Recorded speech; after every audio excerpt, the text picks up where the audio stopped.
짧게 기도하고 바로 말씀을 나누겠습니다. 하나님 감사합니다. 이렇게 함께 저희가 하나님을 예배하게 하심에 감사합니다. 특별히 하나님의 그 크신 은혜에 주님, 그 하나님의 말씀의 은혜를 나누려 합니다. 그 말씀의 은혜를 나눌 때 제가 거리낌이 되어서 그렇게 잘못 나누게 되거나 혹은 은혜가 덜 전달되는 것이 아니라 정말로 이 시간 하나님만이 말씀해 주셔서 하나님의 말씀만 저희가 듣고 그 하나님만 예배하고 그 하나님만 온전히 저희들의 주인으로 섬기는 그런 초석으로 이 시간을 사용해 주시길 간절히 소망합니다. 감사하고 예수님의 이름으로 기도드립니다. 아멘. 네, 안녕하세요.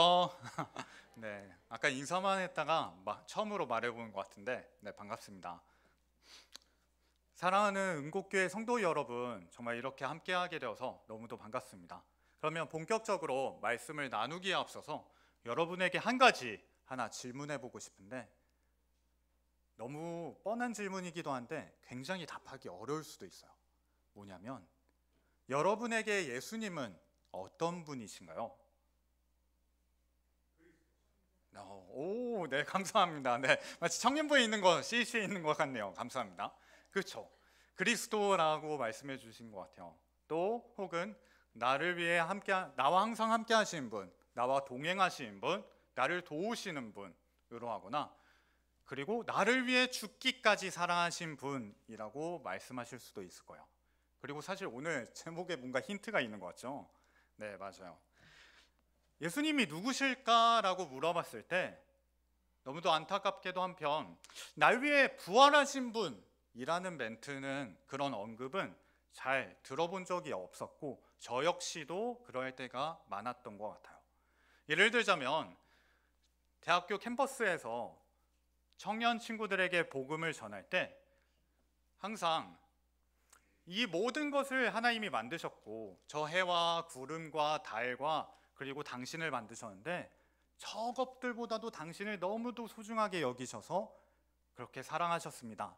그런데 저희들 인간의 죄로 인해서 그 하나님의 사랑을 완전히 잊어버리게 되었고, 근데 자신이 죄인인지조차, 하나님이 나를 사랑하는지조차 모르는 그 사람을 위해서 예수님이 이 땅 가운데 오셨고, 예수님이 그래서 날 위해 저와 당신을 위해 십자가에서 죽기까지 사랑하셨습니다 라고 그렇게 전합니다.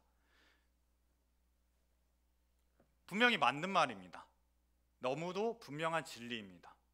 그리고 그 이후에 예수님에 대해서 소개할 때는, 그리고 예수님이 부활하셔서 저 하늘 위에 하나님 우편에 앉아 계십니다 라고 이렇게 전했습니다. 이것도 맞는 말입니다. 그리고 이것 때문에 저희가 이렇게 함께 교회의 공동체가 되어서 하나님을 예배하고 있고 예배 드릴 수 있습니다. 그런데 하나 아쉬운 것이 바로 부활이라는 그 가치관, 그 개념이 과연 이것만으로는 뭔가 부족한 것 같은 느낌을 지울 수가 없었고, 오늘은 그 부활에 대한 은혜를, 함께 말씀의 은혜를 나누려고 합니다. 그러면 하나 질문이 들 수도 있습니다. 과연 저희가 함께 항상 부활절날에나 부활 설교하지, 혹은 첫 부임 설교인데 뭐하러 부활에 대해서 이야기할까? 너무 당연한 얘기 아닌가? 라고 물어보실 수도 있고, 혹은 죽음만큼이나 십자가, 다들 교회 하면 십자가, 예수님 하면 십자가인데 십자가만큼, 그 죽음만큼 과연 부활이 그렇게 성도들이, 특히 초대교회의 성도분들, 그리고 그 초대교회의 복음을 전했던 여러 선지자들과 사도들이 그렇게 중요하게 여겼을지, 결국에는 이 성경에 그렇게 예수님의 부활을 중요하게 여겼을지 앞으로의 설교를 통해서 함께 살펴보려고 합니다. 하나를 예로 들면 굉장히 흥미로운 점이, 사도행전, 특히 바울의 설교의 대부분의 복음에 있어서의 핵심 개념, 핵심 주제는 예수님의 죽음과 부활이었습니다. 예를 들어 사도행전 13장에 보면은 유대인들에게는 예수님이 메시아다, 그분의 죽음과 그분의 부활이 이것을 증명하고 이것은 결국 구약의 예언이 성취된 것이다 라고 말하거나 17장에는 아테네 지역에서 그의 부활과 복음을 바울이 전했다고 기록하고 있습니다.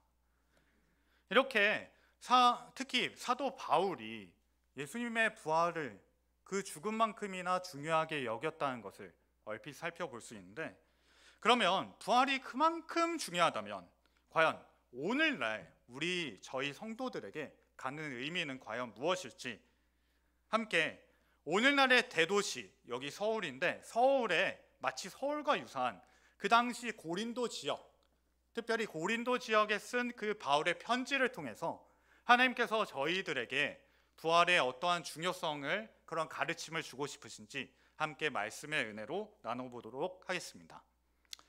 네, 첫 번째로는 부활은 반드시 일어납니다. 함께 고린도전서 15장 35절의 말씀을 읽어볼 텐데, 우리말 성경으로 특별히 오늘의 말씀을 대부분 준비해 왔습니다. 개역개정도 있겠지만 특별히 좀 더 이해하기 쉽도록 이러한 번역본을 썼다는 점에서 미리 양해의 말씀을 구합니다. 함께 고린도전서 15장 35절의 말씀을 읽도록 하겠습니다. 시작. 그러나 어떤 사람은 죽은 사람들이 어떻게 물어봅니까? 라고 물을 것입니다. 네, 지금 바울이 한 그룹의 질문을 가정해서 그것을 답하고 있습니다. 그 한 질문의 의견은 이러합니다. 죽은 사람들이 어떻게 살아납니까? 아니, 그 사람들이 그 자기 몸으로 부활한다는 게 그게 말이 됩니까? 라고 그 그룹은 바울에게 물어보고 있습니다. 그것에 대해서 바울은 36절에서 이따가 읽겠지만 어리석은 사람이여, 부활은 반드시 일어날 것이다 라고 말하고 있습니다. 이 말씀을 함께 36절에서 41절의 말씀으로 증거하고 있는데, 36절에서 38절의 말씀을 함께 읽어보도록 하겠습니다. 시작. 어리석은 사람이여, 뿌린 씨 죽지 않고는 살아날 수 없습니다. 당신이 뿌린 것은 장차 생겨날 몸 그 자체가 아니라 밀이나 다른 곡식이든지 다만 씨앗을 뿌리는 것입니다. 그러나 하나님께서는 뜻하신 대로 그 씨의 몸을 주십니다. 곧 각각의 씨에 각기 고유한 몸을 주십니다. 네, 감사합니다.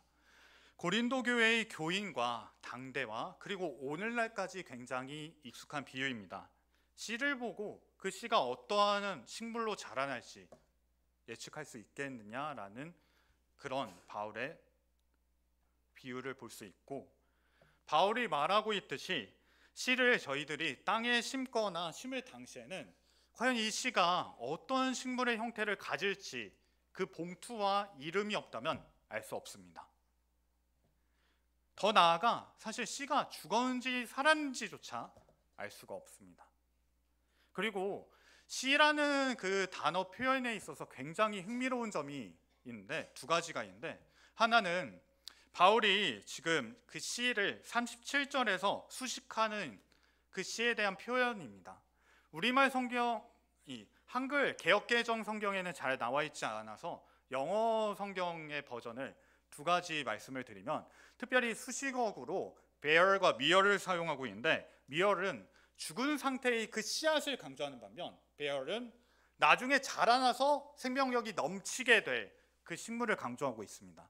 이 말은 결국 이 두 가지 개념을 다시 하나로 가져온다면, 죽은 것처럼 보이는 그 씨인데 그 씨가 말도 안 되게 이렇게 아름다운 꽃으로, 저 창문 밖에는 지금 나무가 안 보이는데 저 나무 너머에 보라매 공원에는 참 나무가 많죠. 그런 나무에 그렇게 푸릇푸릇한 나무로 자라날 것이라고 말하고 있습니다.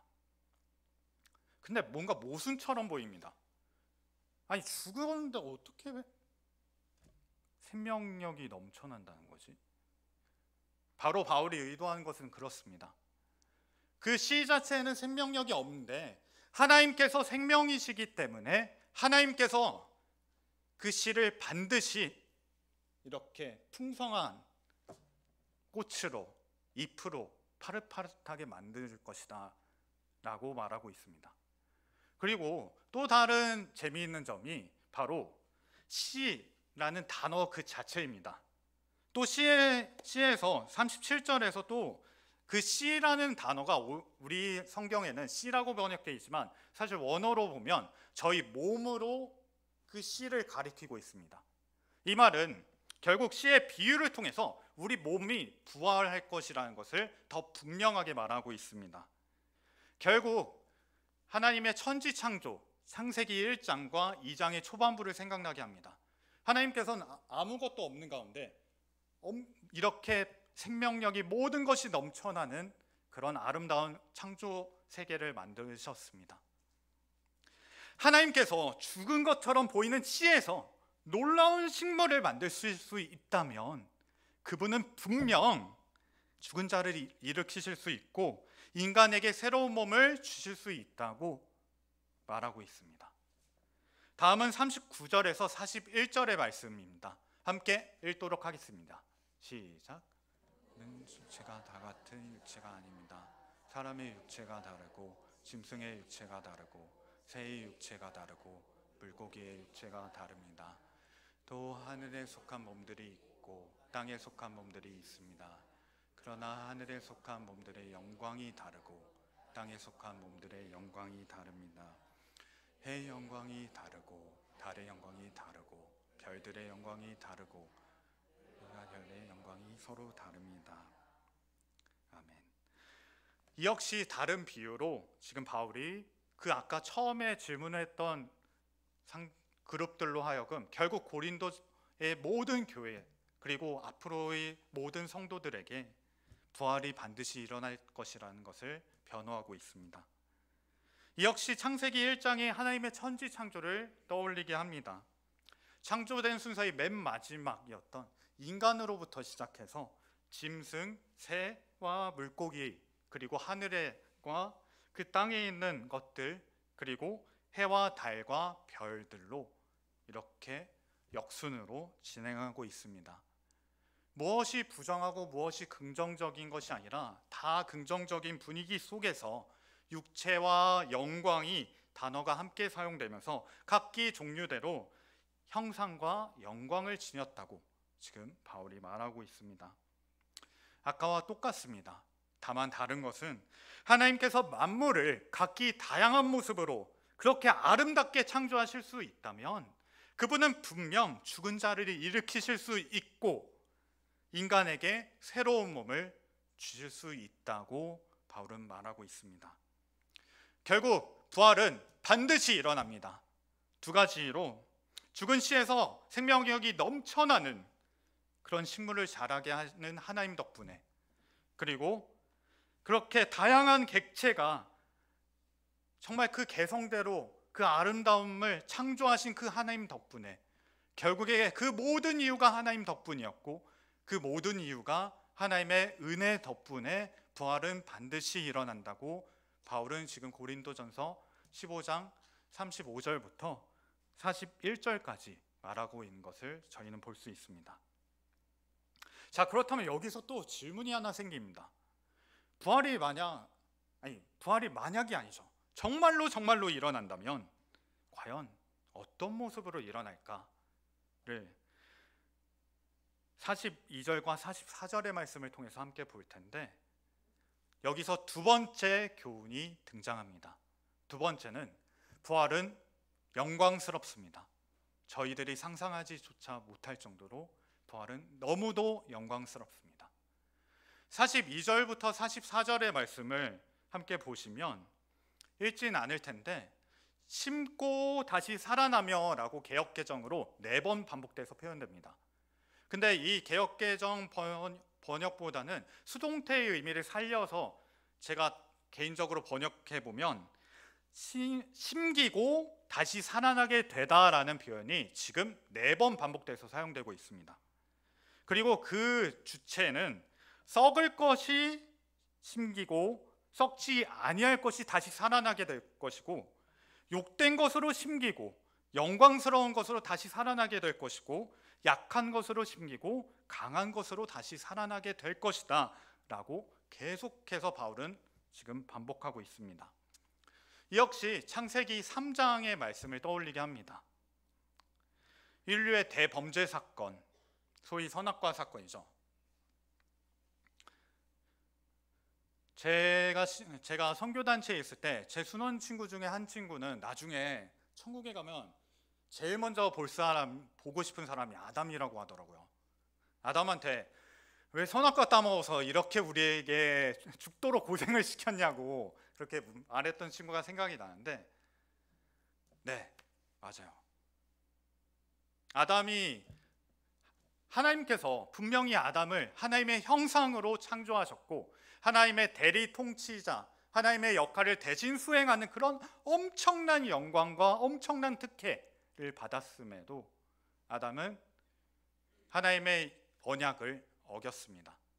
하나님께서는 다 좋은데 저 딱 하나, 정말 딱 하나, 저 선악을 알게 하는 나무의 과실은 절대 먹지 말라고 하셨습니다. 하나님께서 이렇게 명령하신 이유는 그 이유가 무엇이든 간에 너가 정말로 내 형상으로 창조됐다면 하나님만 전적으로 의지해야 하는 그 상태까지 나아가기 위해 너에게 그 시험을 주었다고 말할 수 있습니다. 반면 하나님만 전적으로 의뢰해야 하는 그 시험에 아담은 실패하였습니다. 때문에 저희 모두를 포함한 모든 인류는 즉시 그 죄를 전달받아서 죽음과 심판이라는 끔찍한 것에 그렇게 처해지게 되었습니다. 때문에 앞서 심기고라는 그 단어에 썩을 것, 욕된 것, 약한 것, 그 모든 것이 하나님의 저주로 인해서 저희들은 받게 되었고 그러한 몸을 지닐 수밖에 없게 되었습니다. 그런데 너무도 놀라운 것이 여기서 이것을 바꾸게 하는 그 수단인 부활이 이 완전 정반대, 썩지 아니하고 욕되지 않아서 영광스럽고 약하지 않아서 강한, 죄로 인한 영향을 완전히 벗어나 버린 그런 하나님의 형상을 다시 완전히 회복한 그 상태로 이끌 것이라고 바울은 분명히 말하고 있습니다. 그래서 42절부터 43절의 말씀을 좀 더 자세히 살펴보면 죄로 인한 인간의 몸과 부활로 인한 인간의 몸, 이것을 지금 대조하고 있습니다. 특별히 상하 관계로 이렇게 표현할 텐데, 근데 더 흥미로운 것은 44절은 약간 다른 것이 지금 육의 몸과 신령한 몸으로 나타나고 있는데, 여기서 육의 몸은 죄로 인해서 타락한 몸이 아니라 죄를 짓기 전의 몸, 정말 하나님께서 그 아담을 하나님의 형상대로 원래 만들었던 그 원래의 디자인했던 그 모습을 육의 몸이라고 표현한다면, 과연 이 육의 몸과 하나님께서 원래 그렇게 디자인하셨던 하나님의 형상대로 만들려고 하셨던 그 형상과 그 영광이 부활이 가진 영광에 비해서 어떻게 다를 것인지에 대해 44절은 말하고 있습니다. 특별히 신령한 몸은 예수님께서 먼저 보이신 그 부활의 몸을 말합니다. 이전까지는 부활의 몸이 가진 영광을 강조하기 위해서 아까 말씀드렸다시피 죄로 인해서 완전히 타락한 그 몸을 말했다면, 조금 한 단계 업그레이드 시켜서 하나님의 창조 당시 지녔던 몸과 비교해서 결국 부활의 몸이 얼마나 영광스러운지를 다시 표현하고 있습니다. 저도 창세기 1장을 읽을 때마다 굉장히 궁금했던 것이 만약 맨 처음에 아담의 형상과 그 영광은 어떠했을까라고 생각했던 적이 많은 것 같습니다. 바울은 지금 그것을 가져와서 원래 아담의 몸, 그 육의 몸 역시 영광스러운데 그와는 전혀 비교할 수 없는 지극히 영광스러운 부활의 몸, 예수님께서 먼저 보이신 그 부활의 몸, 그 신령한 몸을 보여주고 있습니다. 아, 그래요. 그럼 부활의 몸이 그렇게 영광스럽지 않다고 하는데 도대체 그 정체는 무엇일까요? 여기서 세 번째 교훈이 있습니다. 세 번째, 부활은 성령의 지배를 받습니다. 부활의 몸은 결과론적으로 말씀드리면 완전히 성령님의 인도와 지배를 받는 몸을 말합니다. 이를 위해 45절부터 49절의 말씀을 우리말 성경으로 함께 읽어보도록 하겠습니다. 시작. 것처럼 마지막 아담은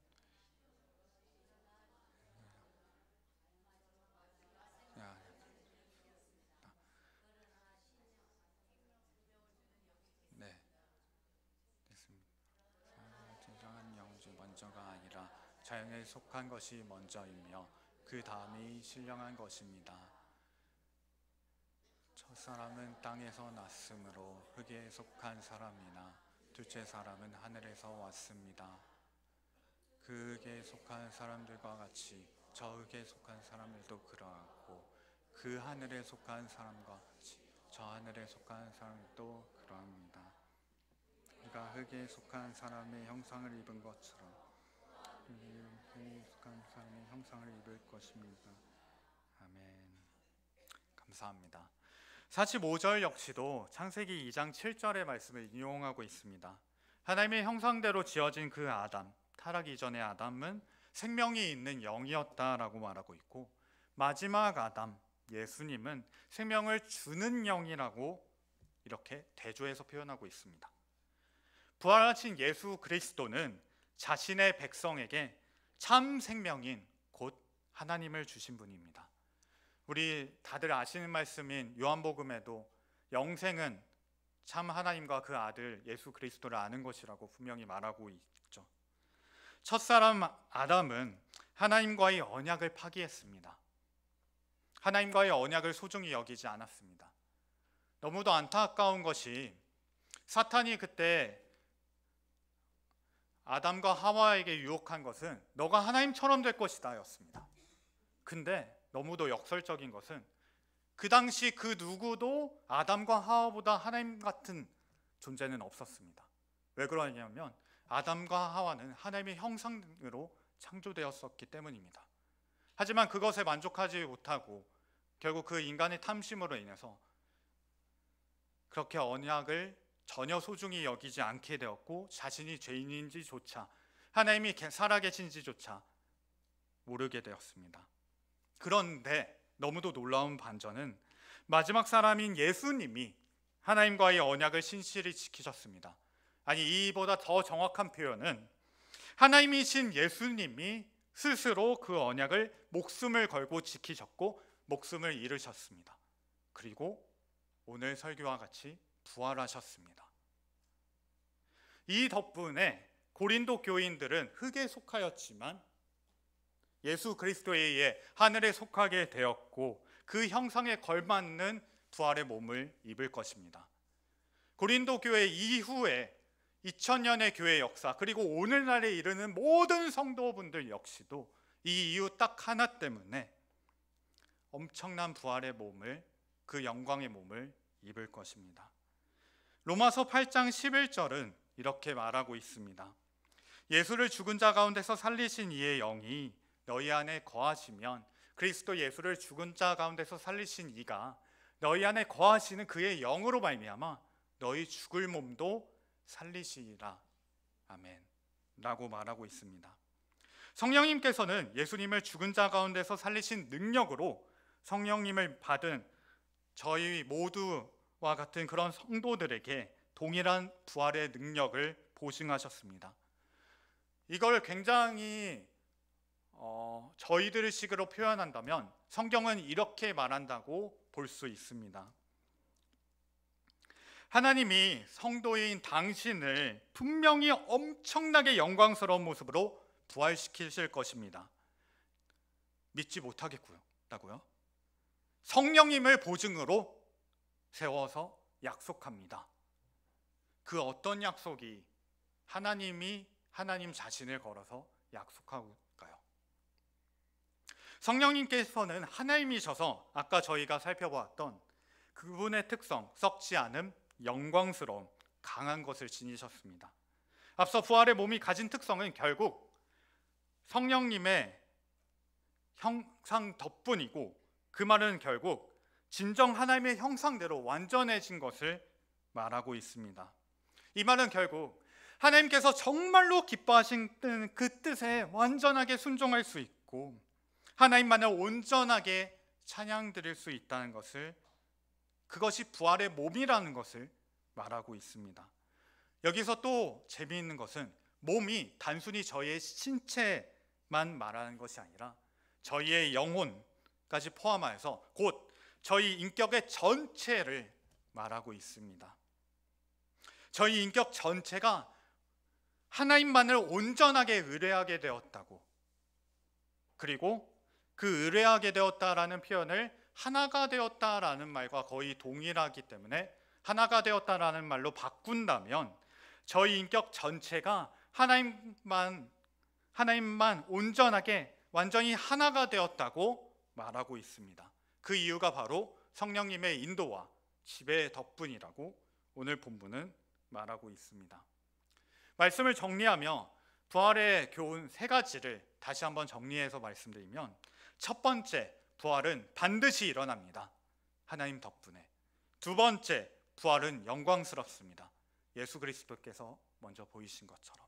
세 번째, 부활은 성령의 지배를 받습니다.